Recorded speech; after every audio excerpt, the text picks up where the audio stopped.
Joined by Virginia head coach Bryan Fetzer. Coach, 2 weeks ago, you sent athletes to 4 meets around the nation. What did your team learn from these meets? We learned that we don't ever want to do that again. No, I think it was a good travel experience. We made the best of the situation. It was, trying to put together with the snow and the cancellation of flights and everything. It was kind of stressful, but I think the individuals, the athletes, responded really well to it. They didn't get caught up on where they were going and not finding out what meet they were going to until the last second when our wonderful travel agent was able to book us tickets to all those different places. But it's part of that maturation process, them maturing as athletes and just kind of coming into their own. The team's had 2 weeks to prepare and train for this week's ACC championships. How have you been trying to use that time productively? It's fine-tuning.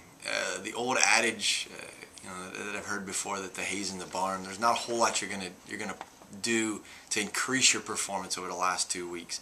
It's really getting them rested up and fresh and kind of fine-tuning a little bit of getting the kinks out. Getting them so that they know exactly what they need to do and kind of get themselves prepared mentally and healed up. So that's pretty much so what we did the last 2 weeks. Just kind of getting their bodies back healthy and getting their minds right. First championship meet of the year is this week, the ACC Indoor Championships. What are your expectations for the teams? Well, we've talked all year about the process and not focusing on the outcome. We've such a small group, and sometimes with track and field we get too caught up in the numbers game. And for them just to go out and compete. If you competed on Friday, your goal is you better be competing on Saturday, making the finals. A lot of our points are going to come at the end of the second day, or the third day actually, on Saturday. So it's one of those things that keeping them focused the whole time throughout the meet, and really getting them to buy into, hey, take one event at a time, take one jump at a time, and not get caught up in the hoopla of everything else. For this meet, who are some of the individuals that you have that you think will be contending for ACC individual championships?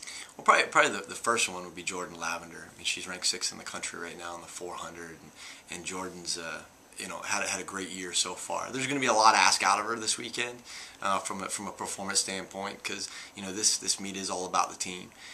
She's one on the women's side that I would say it would be a lot's going to be put on her. On the men's side, there's kind of an array of folks. Adam Visike is in the top 20 in the country in the 3K. Our triple jump group, Ryan Satchel, Aaron Worrell, and Chris Rogers. There's a lot expected out of them. They've answered the bell every single time this year. So those are a few folks that that I think they're need to have some great performances. And Anthony Koselak. I mean, he's a senior for us this year. So this is his last year, and hopefully he can go out with a bang and win an ACC championship in the 800 and anchor some or run on some good relays too. Thank you, Coach, and good luck this weekend. I appreciate it. Thank you.